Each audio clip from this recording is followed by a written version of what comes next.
Olá pessoal, tudo bem? Eu sou Darlindo Ferreira, sou psicólogo, professor do curso de saúde coletiva da UFPE e estou aqui no canal Frônesis para a gente bater um papo, trocar algumas ideias, sobretudo sobre o tema de saúde mental e contemporaneidade. É um tema muito amplo, é um tema vasto, mas a minha fala aqui hoje vai no sentido de pontuar a ideia de sofrimento e contemporaneidade. Hoje em dia há uma série de parâmetros que nos faz ver que o sofrimento ele se expressa sobre a égide de uma certa necessidade de concretude. Um exemplo talvez claro disso seja o número crescente de adolescentes e jovens em tentativa de suicídio, em automutilação. São exemplos em que um sofrimento que eminentemente é um sofrimento psíquico ou psicossocial se materializa no corpo. Mas diante disso eu não queria focar exatamente na parte psicopatológica. Eu queria tecer com vocês a ideia de que a gente talvez não possa pensar o sofrimento apenas como doença. A gente talvez possa pensar o sofrimento como uma expressão da própria existência humana, né?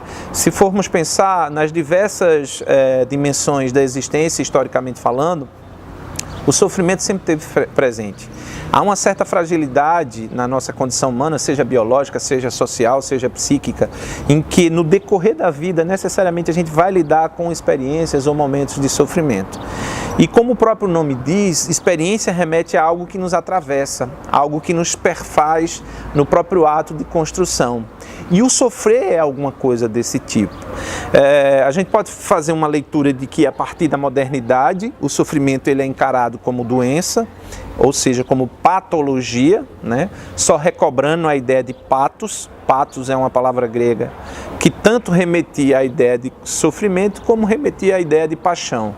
Mas o que está na raiz da palavra pathos? Está a condição humana de se afetar com o mundo. Então, dito de uma outra forma, não tem como a gente existir, independente da condição temporal que nós estejamos, de não se afetar com o mundo, de não sofrer. No entanto, há todo um discurso, um establishment, uma forma de ver o mundo em que patologiza essa ideia de sofrimento, transformando-a em doença. Nós, profissionais psis, nós, profissionais da saúde, a gente precisa ter cuidado com isso, porque cuidar é muito mais do que curar.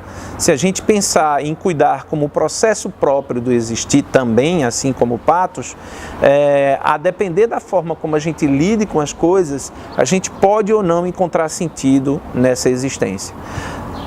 Sendo mais objetivo, a gente imagina que sofrer na contemporaneidade é algo que tem que ser esquecido, é algo que a gente tem que correr, é algo que tem que ser patologizado, infelizmente muitas vezes a partir de um processo de medicalização.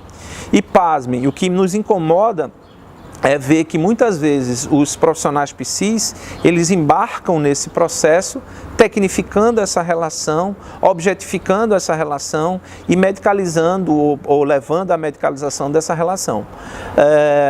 Então não há possibilidade de existir sem não sofrer. A grande questão é se a gente consegue dar uma destinação a esse sofrimento, se a gente consegue encontrar um sentido e significado para esse sofrimento. E aí eu vou dar um exemplo bem claro para isso, né? Uma mulher em trabalho de parto, ela está sofrendo? De uma certa maneira, sim. Ela sente dor? Sim. Mas não necessariamente ela está sofrendo como doença.